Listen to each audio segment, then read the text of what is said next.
Quiero volver al tema de los santos resucitados. Así que, para aquellos que no estén familiarizados con ello, Mateo informa sobre diferentes fenómenos que ocurrieron en la muerte de Jesús. Y mucha gente ha luchado con esto a lo largo de los años. Es como, bueno, ¿qué pasa con estos santos resucitados? ¿Eso realmente sucedió? Tendrás escépticos de una manera irrespetuosa hablando de estos zombies que están apareciendo.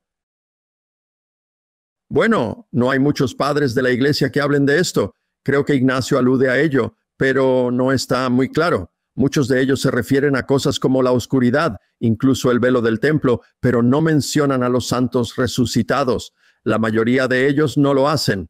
Digo, es un relato muy interesante.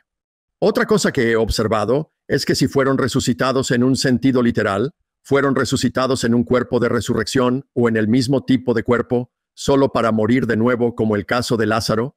Si resucitaron en el mismo tipo de cuerpo para volver a morir, bueno, no han comido ni bebido nada durante al menos 40 horas antes de que Jesús resucite. Entonces, ¿qué estarían haciendo durante ese tiempo? Probablemente tengan algunas experiencias cercanas a la muerte realmente interesantes de las que hablar, pero no escuchamos nada de eso, y van a morir de nuevo. Así pues, no tienen hogar, no han comido ni bebido nada durante un tiempo. ¿Qué está pasando? ¿Por qué no tenemos sus testimonios? Pero si fueron resucitados en un cuerpo de resurrección, entonces eso contradice lo que Pablo dice en 1 Corintios capítulo 1, que Cristo es la primicia de los que duermen. Si fueron resucitados en un cuerpo de resurrección, entonces habrían sido resucitados antes que Jesús, así que eso contradeciría a Pablo. Así pues, propuse en mi libro con otros estudiosos del Nuevo Testamento que este era un recurso poético. Era un tipo de lenguaje apocalíptico que se usó con el fin de enfatizar que un gran rey había muerto. Y he mencionado cómo Josefo y otros autores grecorromanos habían hecho cosas similares cuando hablaban de la destrucción del templo, o del asesinato de Julio César, o de la entrada de César en Egipto. Encontramos muchos fenómenos del mismo tipo.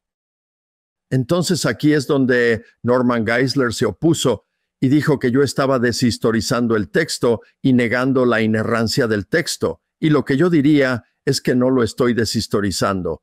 Y tampoco creo que desde el principio se entendía como algo histórico. Así que tú podrías estar en desacuerdo. Tal vez incluso estoy equivocado en esto. Pero incluso si tú no estás de acuerdo con ello, es una cuestión de interpretación, no si el texto es inerrante, si no estaba destinado a ser interpretado por Mateo, para que lo interpretemos en un sentido histórico. Entonces no podemos decir que lo estoy deshistorizando. Y lo que Roach dice en relación con eso es que los 3 redactores vivos de la Declaración de Chicago dijeron que mi punto de vista era incompatible con la Declaración de Chicago.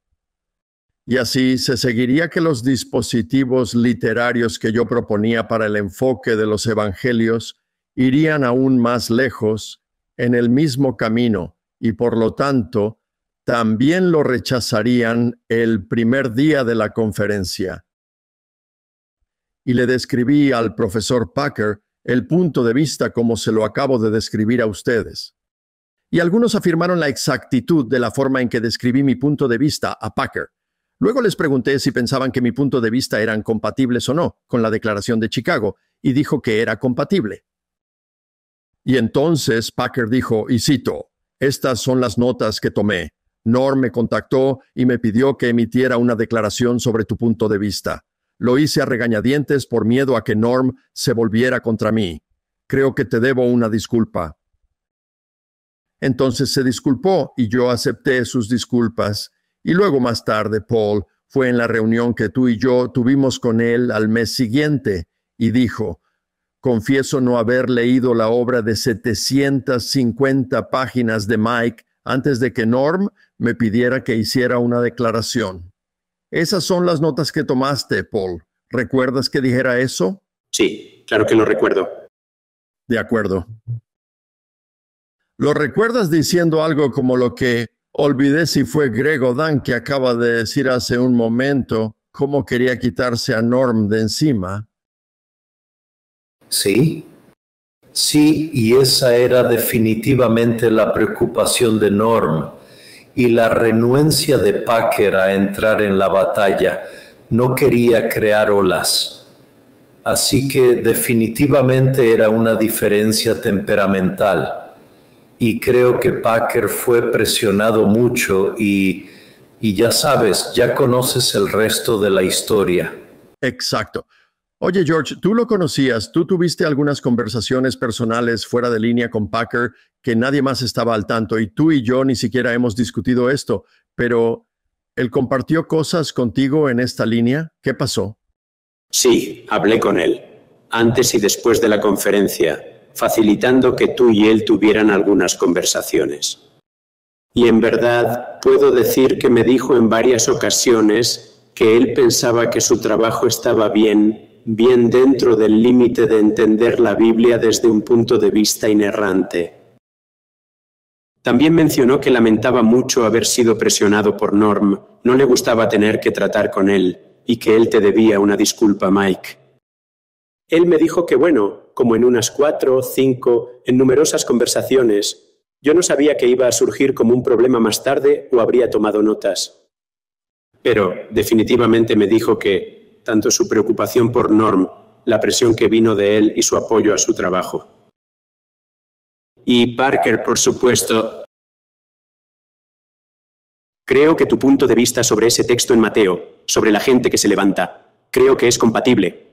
Me gustaría que fuera cierto, no sé si es verdad o no, pero obviamente puede haber expresiones literarias que la gente usa, ¿no?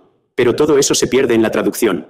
También creo que la Biblia puede ser extraña, y bien podría haber personas que vivieron y luego murieron. Eso también me parecería bien, pero Packer no tendría que estar de acuerdo con cada cosa que escribiste. Él era un observador muy agudo en cuanto a si la gente fundamentalmente creía que la Biblia era autoritativa e inerrante.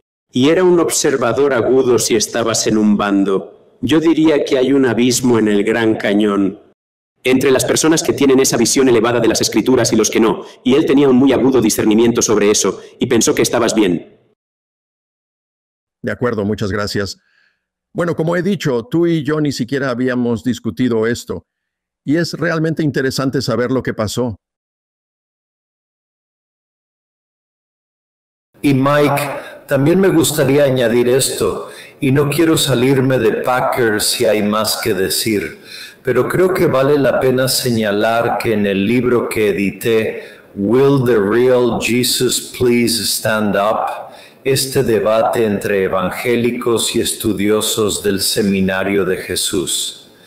Robert Miller básicamente argumentó a favor de esta comprensión apocalíptica del texto en Mateo 27 y básicamente concluyó que no podemos, y básicamente William Lane Craig, un fuerte inerrantista, responde al Dr. Miller y esto es lo que dice.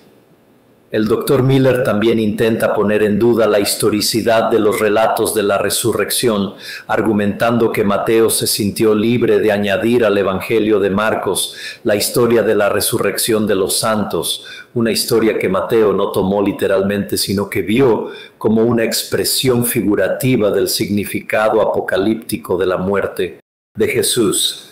La interpretación del Dr. Miller de este pasaje me parece bastante convincente y probablemente solo unos pocos eruditos conservadores tratarían el relato como histórico. Pero, ¿de qué manera esa conclusión pone en duda el descubrimiento de la tumba vacía por parte de las mujeres o el hecho de las apariciones de la resurrección? La premisa clave en el argumento del Dr. Miller es su afirmación y dice, puesto que no hay ninguna buena razón para considerar Mateo 27, 51 al 53 como una anomalía, tenemos que suponer que puede ayudarnos a entender la actitud de Mateo y de los demás evangelistas hacia el valor histórico de los relatos del Evangelio. En este punto, uno tiene que agarrar las riendas y gritar, cielos, Miller, porque esta inferencia no es más que una generalización obvia basada en unos cimientos tan defectuosos que resulta excesivamente precipitada. Y de ahí pasa a hablar de que solo se trata de una afirmación falsa, pues ha argumentado que el pasaje no debe tomarse literalmente precisamente porque el lenguaje apocalíptico colorea el relato. Pero la narración de la tumba vacía destaca por su sencillez y su falta de adornos apocalípticos, y sigue desde ahí, pero claramente Bill Craig permite esta comprensión apocalíptica, pues también es un fuerte inerrantista. Así que es una cuestión de género más que una cuestión de inerrancia. Y bueno, solo quería añadir que en términos de alguien que es un firme defensor de la inerrancia y que también conoce muy bien el material de la resurrección, hizo esa declaración. Y bueno, es un libro viejo, es de 1998. Y pues creo que no iba mucho en la discusión, pero creo que es importante tenerlo en cuenta también. Gracias, Paul. Es un libro excelente. De hecho, lo he leído varias veces.